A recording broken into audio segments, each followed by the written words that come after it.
We are here and can feel the bubbles of excitement and joy in Maida's heart as we prepare to anchor into this playful exchange with you. Welcome. Do you have any questions? Thank you, I certainly do. Oren, I can't seem to find my purpose in life. I'm really struggling. I feel I'm wandering around aimlessly and just wanting to find some meaning to even get up each day. I'm just really struggling at the moment. If you could help me, that would be great. We are aware that you are familiar with us, and we are aware that you know that we often answer in the same way when we are asked similar questions. And we are aware that you will not be surprised by the answer that we are about to provide you, which is that your purpose is not a big lofty goal that you decided prior to coming here in terms of the specificities of how it would unfold. Your purpose is joy.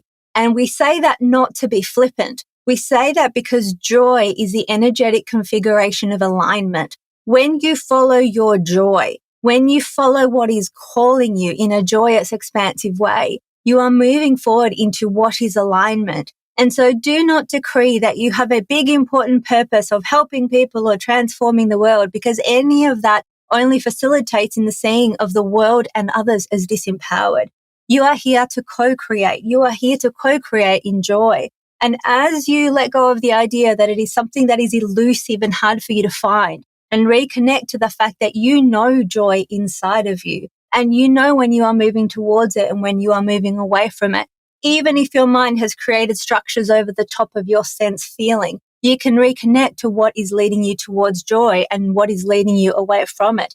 It is not as difficult as what you feel. It is not as difficult as what you think. It is actually natural for you to follow what is calling you, and you are doing more of it than what you are currently allowing yourself to see. You are living your life currently. You are not being asked to do anything else than that. It is just that as you connect with your joy and you allow it to unfold in a way that feels fulfilling for you, you will then also feel as though you are living your purpose.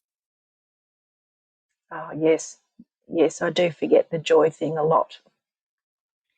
Why do we forget? You forget because you have become habituated in other modes of being. And it is interesting because Maida also did a recording earlier today, and this also came up. And she mentioned to the person with whom she did the recording that it appears as though there are themes that come to Oren in these sessions often. And this is a theme that is going to continue to unfold as more and more of you become more awake, aware, questioning of the realities that you are living. You forget because that is currently the process of evolution within which humanity is found. You are evolving so that there is going to be less and less forgetting. But in order to get to that place, there is a conscious reclaiming of the naturalness of the flow that humanity is undergoing. And so as you learn to do that for yourself as an individual more and more and more and more and more, you are aiding the collective, supporting the collective, calling the collective forward into that same energetic knowing of what it feels like to flow towards your joy. And so do not accidentally consider the fact that you forget now a problem or wrong, but still hold the fact that you are moving towards both yourself as an individual and yourselves in totality as the collective. You are moving towards a place where that will no longer be the norm. But right now, that is where you are. And it is the joyful process of uncovering your path to joy that will anchor into your beingness, into your DNA, in the what you will call future versions of you, so that that is no longer a question the way it is for you now.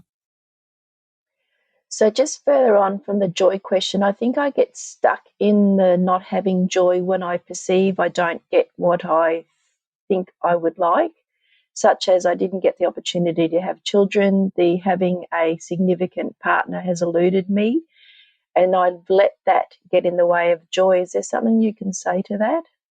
We would invite you in the path of reclaiming your joy to start with things that feel much less heavy than what those topics feel to you now. If you aim to develop your skill set in the most exalted form, for example, if you are learning how to play the piano, you do not endeavor to do an orchestra concerto as your first thing that you attempt to do. And so because this has become filled with interpretation and meaning and a level of heaviness, we will say, for you, that is not the best place in order to start to connect to the joy if you feel like connecting into the joy does not feel habitual to you yet.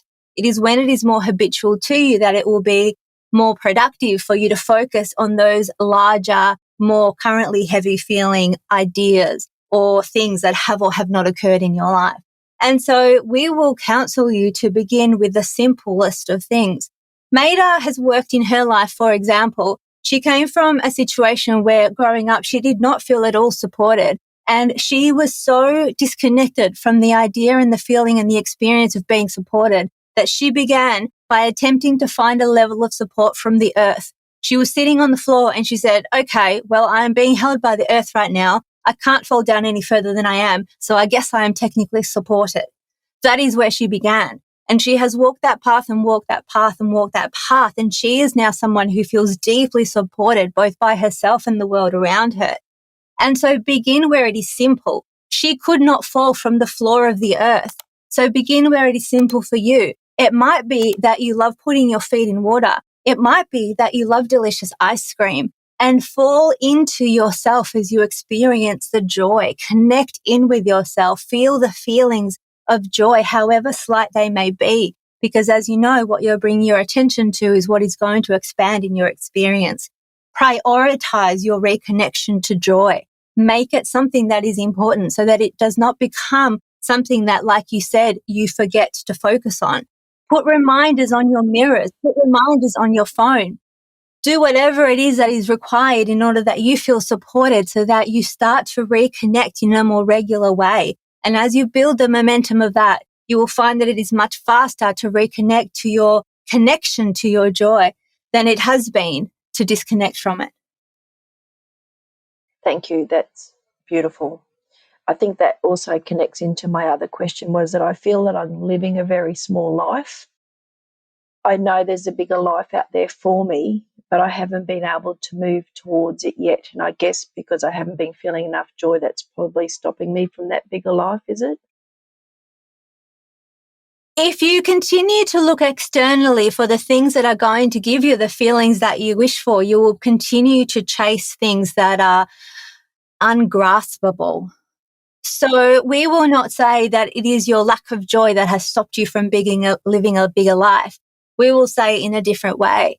As you move to that connection with your joy and the prioritizing of your joy, they're giving it credence, they're giving it importance, they're investing your own time and energy into it. Things will start to unfold and you will be called to things. And as you support yourself in moving towards those things, what you will what you will discover is that you will be living a bigger life. It is something that will unfold in a natural way, but it is not something that you can force upon yourself from the chasing of things in the external. A bigger life is not about the things that you are doing and is not about the things that are surrounding you. It is about how you feel in life, in your relationship with it. Okay, that's great. Because I guess that's probably my biggest thing is that I struggle with relationships. I guess a lot of people do. And I would like to find a way to navigate that a little bit easier. Is that just doing some more meditation? Is that how will I? No. Okay. We are seldom as forthright in a saying statement of negative, but it is absolutely not just about meditating more, because you know this, you have tried it and you don't feel as though it has made the difference that you wish that it could. When you are having difficulties in relationship, it is always because at the core, there are some things that require your attention in your relationship with yourself. In the same way that we are guiding you towards an inner connection with your joy instead of the focusing on the external things in order to discover whether you are living a big life or a small life. As you start to honor, connect with, experience, meet yourself, consider what your needs are and find ways to meet them. As you become more accepting and loving of self, and as you become the best partner in life that you can be to yourself, you will be training yourself in the act of receiving that same level of good partnership. And as you do more and more of that, you will find that you no longer need the things from the external that you have considered that you needed before.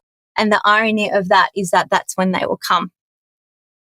That's fantastic. I think that forgetfulness that I've been employing as a tactic has really not served me, and I need to more self-care, definitely, and self-love. Is there a easy way to find self-love?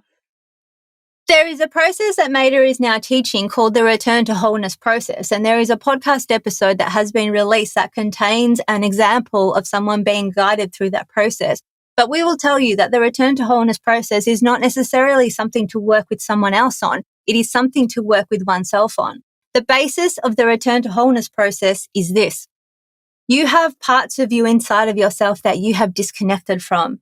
You have deemed them bad. Those parts of you hold emotions that you have deemed bad and wish to disconnect from.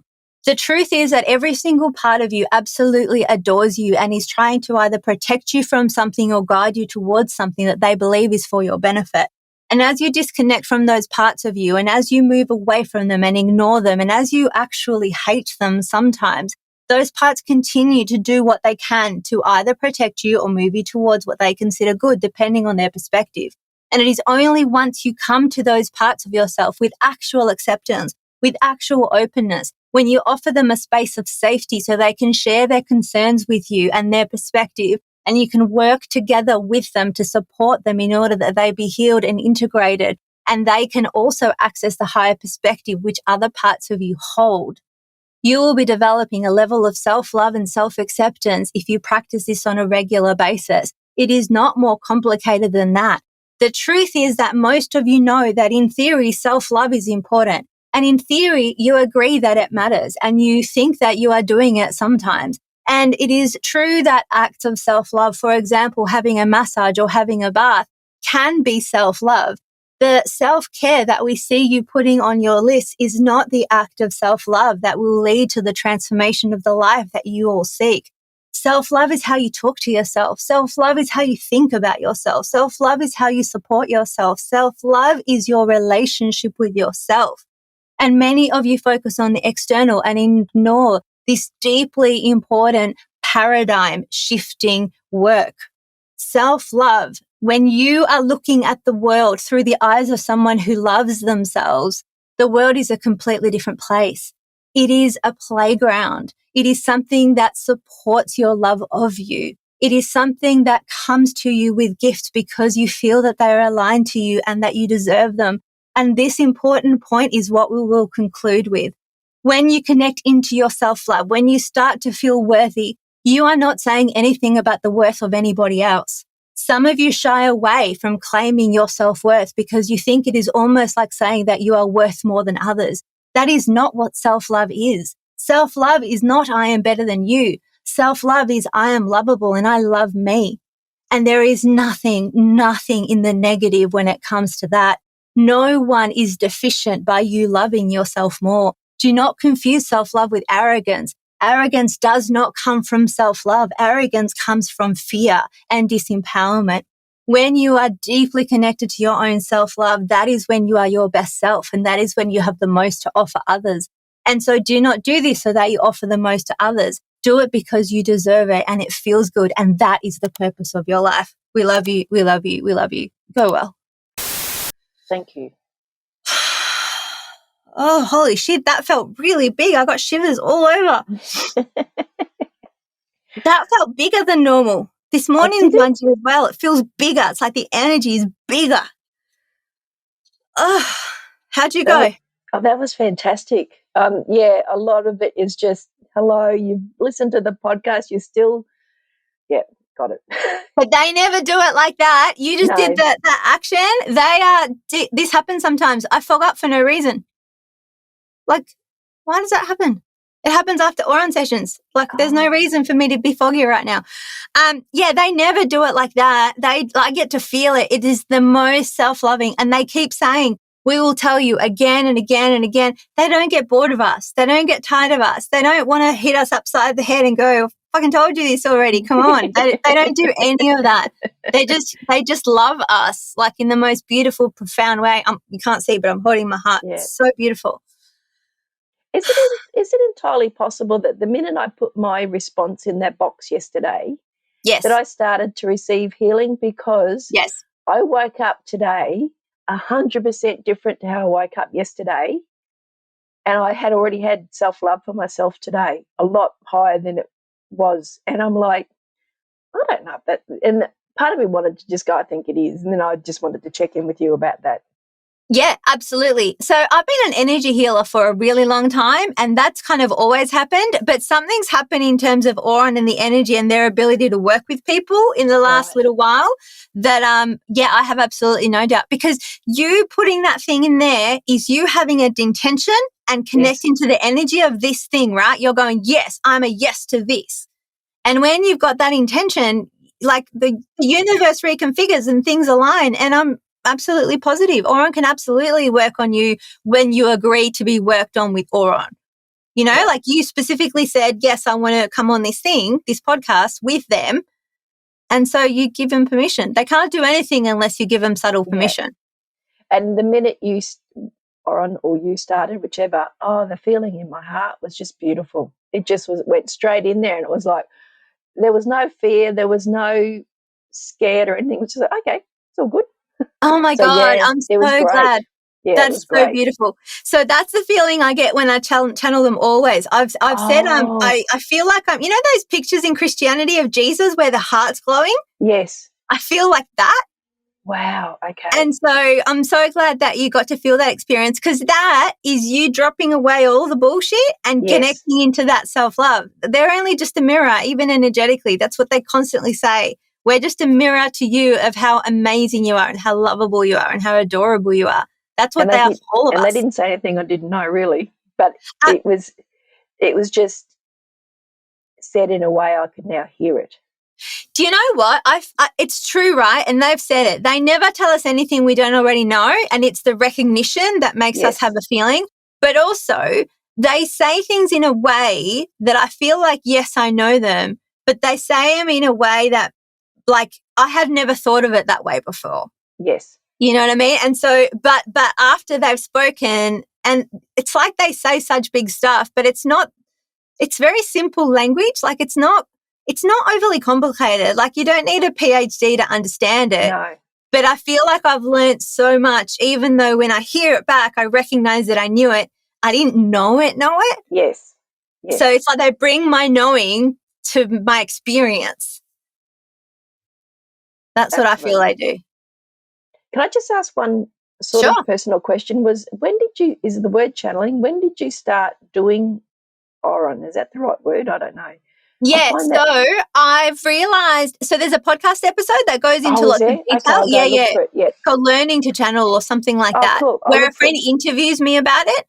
But what I realized is, because I've been an intuitive energy healer for about 15 years, and I've been training myself without realizing to be a channel in the way that I am now, because I would feel the energy of stuff and I'd be able to say things to people that I shouldn't know. Like I just would feel. So it's like that decade or 15 years of career trained me to have the confidence to not edit, to just say the thing. Okay. So I had no evidence for what I was saying other than it was landing in the top of my head. So I had to, over time, build that faith and that trust in myself. And I think that channeling that energy healing for years and years and years and years and trusting it absolutely. So I would say things to people, trained me. Because when I first heard of Abraham Hicks and Esther Hicks, I desperately wanted to be a channel. For 2 years, I would try and force the universe to make me a channel. And it doesn't work like that. No. So it was literally only after I'd completely let go of the idea of being a channel that I jumped on a massage table to get a massage. And all of a sudden I felt like I could answer any question about the nature of the universe. Wow. And lucky enough, my friend who was giving me the massage was an intuitive person too. So I said to her, hey, can you just ask me cool stuff about the universe? I feel like I can answer questions. She goes, okay. She said, her question was so good. She goes, why don't we love ourselves? And I knew that I had to speak without thinking. I knew that I had to open my mouth and just without any thought. Yes. I knew if I had a thought, everything was going to implode. And so she recorded it. And so words just fell out of my mouth. And then afterwards I was like, what the fuck was that? Because I didn't know. And then gradually over time, I've been getting like an apprenticeship on how to get better and better at it. Gosh, it's so fantastic. Thank you for sharing it. I appreciate it. That's all right. My pleasure. I feel like it's for the world. Like it's absolutely not just for me. And I was saying to someone before, I feel like I've run out of questions. I used to have so many questions about life and the universe and all that stuff. But also I feel now like I can kind of connect into them without formal channeling. So I feel like I'm getting the answers that I need, which is great for my life. But that's why I need people to come on and ask questions, because I don't like it works. It's really easy when someone's there and I can just like really relax into myself and let the whole process happen. Right. So I need people like you. Well, I don't need them, but it just makes it more flowy. And so I really appreciate it. Wow. That's great. Thank you. That was fantastic.